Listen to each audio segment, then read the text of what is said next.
Barbie Ferreira is best known for her role as Kat Hernandez in HBO's series Euphoria. And in that show, she played a plus-sized character. And that was actually most of the discussion about her plot line in the show, which is why she felt forced to leave after 2 seasons. She was one of the main cast members, and she stepped away from the show because she didn't want to be typecast as the fat best friend and felt that her character's storyline had reached a natural conclusion on its own. I think she called Rebel Wilson for advice. I mean, she might have been contractually obligated to be overweight, actually, for her show, for the role in the show. But after leaving Euphoria and not playing that character anymore, it looks like Barbie Ferreira has lost all of that extra weight, and people are shocked at her transformation, saying that she looks like a totally different person now. There's the before. It's just ironic, right? Because as far as I've been able to tell, Barbie Ferreira has been an advocate for body positivity in the past. Mm-hmm. She has spoken out against the fashion industry, it says here, labeling women as plus size if they don't fit restrictive sample sizes.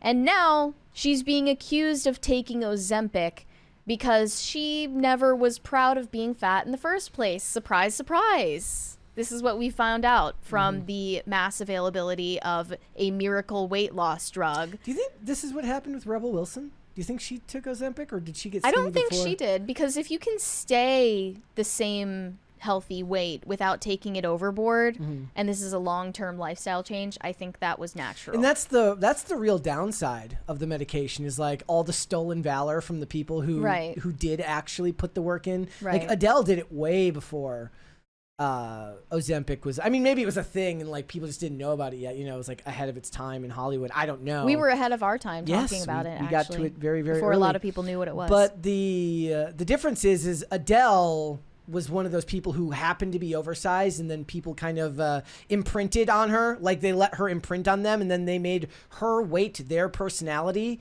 So when she lost it, they were offended that she didn't also want her weight to be her personality. Rebel Wilson was a little bit different because she did play fat Amy. That was like literally her thing. Why she was under contract. So it's a little bit different, but I don't blame this actress to, she's going to have longer term prospects doing this. And I know that a lot of people see plus size actors, musicians, and if they themselves are overweight, they feel that that's their fat icon, and they wrap their own identity into that person as a representative for their community, which the idea that you're part of a community because you're overweight is insane to me in the first place.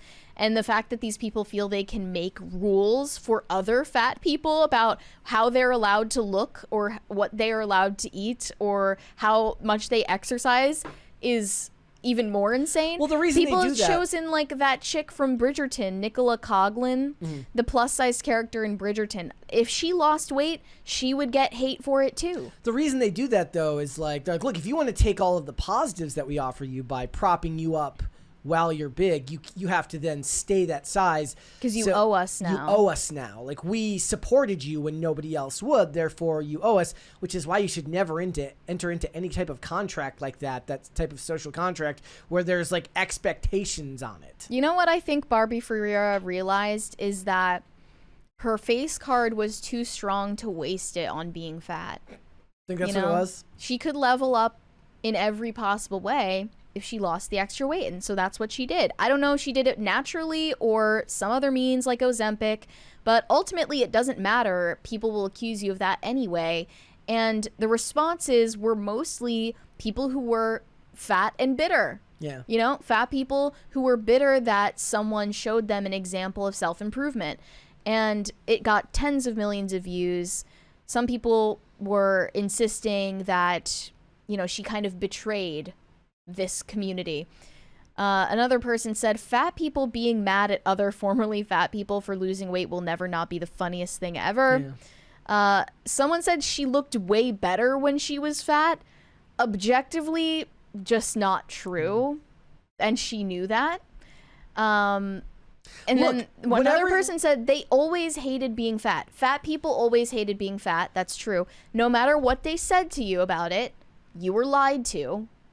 Okay? They can say that they're proud, that they love themselves, and they wouldn't change a thing, but then granted the opportunity to change overnight, they do it. They take it every time. Without trying to be mean to anyone and just look at it objectively, the point is that in that industry, however much certain activist groups may prop up the idea of body positivity, that may work in the advertising sector of Hollywood, where they're consistently looking for, different size bodies and different looks for people for advertising campaigns. Once you get to the level of starring on a television show, your work opportunities will grow as your looks improve. And is that right? Is that wrong? That's up for you to decide for yourself. You can make your own moral judgment on that. The objective truth is that her options as an actress will have opened much wider. Now, there are some that would say that actually it shortens them, because unless you're a really, really talented actress, she's just now going to look like every other, brunette in Hollywood. And that's true. Like, look, if you're going to objectively change yourself from this to this, there is probably more opportunities, albeit more narrow in the type of role, for them to hire this. Then you're going to have a lot more competition, because there's going to be a lot of attractive brunettes. Possibly. I don't think she lost weight to improve her work opportunities. I think she lost weight for health and to look better, which is the majority of cases. At her age, if I had to guess. How old is she? 27. Look, I don't know. I mean, I would believe that once you get into your 30s and they kind of feel the clock ticking, and maybe they went to a doctor and they said that. In your late 20s, I think it's job opportunities. One person said there was a meme during the height of the body positivity craze that went something like, if you gave every fat activist a red button that would delete their fat with zero costs, they all would. And it caused a ton of anger because it was obviously true. Now we have proof. Ozempic is going to make the last decade of body positive media very funny, like rats jumping off a sinking ship. I see somebody mention John Candy. This is an objective truth that it's different for men in Hollywood. Oh, definitely. When it comes to men in Hollywood, you can be fat and funny and you'll be perfectly fine. And it's just not looked at with the same social implication as fat and funny as a woman. Definitely. Fat and funny as a woman, the weight takes center stage. Right. Fat and funny as a man, it can, but not always. Yeah. John Candy will always be remembered as an amazing actor and comedian in spite of his weight, not because of his weight. The same is true for Chris Farley, though you could say that Chris Farley leaned into it a little bit more. Right. Right? It's different. And unfortunately, actually, no, fortunately, it's different. We're all different. That's just the way it is. Get used to it. I think it's just a good sign that body positivity is officially dead. I mean, look, if she's doing it for the purpose of health reasons, then I applaud her. I just don't know if I believe that the 27-year-old's doing it for health reasons. What do you mean? Her. Like, I just imagine. I mean, like, it's unhealthy to be overweight at any age. I just don't know if she's thinking about, like, it's so ingrained in our culture right now to not even think about it that way, that I bet you that she's doing it for work reasons. For work or Which vanity is fine. or both. Look, it's fine. Like, look, I guess then it's a matter of pragmatism. Like, if it gets you a healthier option in the end, that's good. Well, it's always body positivity until a fat person gets skinny, and then they start shrieking. Yeah. Like they're horrified that someone decided to improve themselves. Body positivity is officially dead at this point, I think. It's safe to say that. Thanks for watching. Listen to full episodes of Pop Culture Crisis on Spotify. Keep up with us on social media and make sure you subscribe and ring that bell so you never miss the show. Bye, guys.